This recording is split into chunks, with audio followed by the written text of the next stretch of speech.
Don't put money into medication for top bloodstream pressure and cholesterol. Do this old recipe. Today, we'll reveal one miraculous Amish recipe that will effectively improve your defense mechanisms and treat numerous illnesses. Furthermore, it'll effectively treat high cholesterol levels in addition to high bloodstream pressure. In addition to this unique natural remedy will give you astonishing produces a week. Its preparation is very quick and easy, and all that's necessary are a few things that you have inside your kitchen.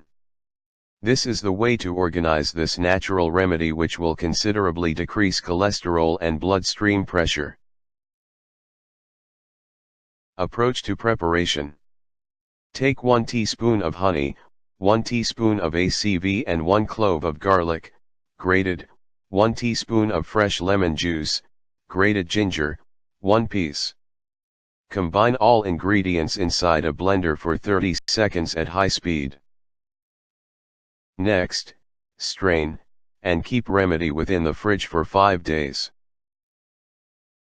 Use.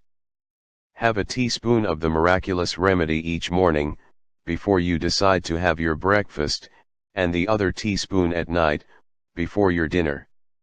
Note that you ought to not consume it greater than 3 times throughout the day. This remedy will strengthen and energize the body, and can effectively solve your hypertension and cholesterol issues.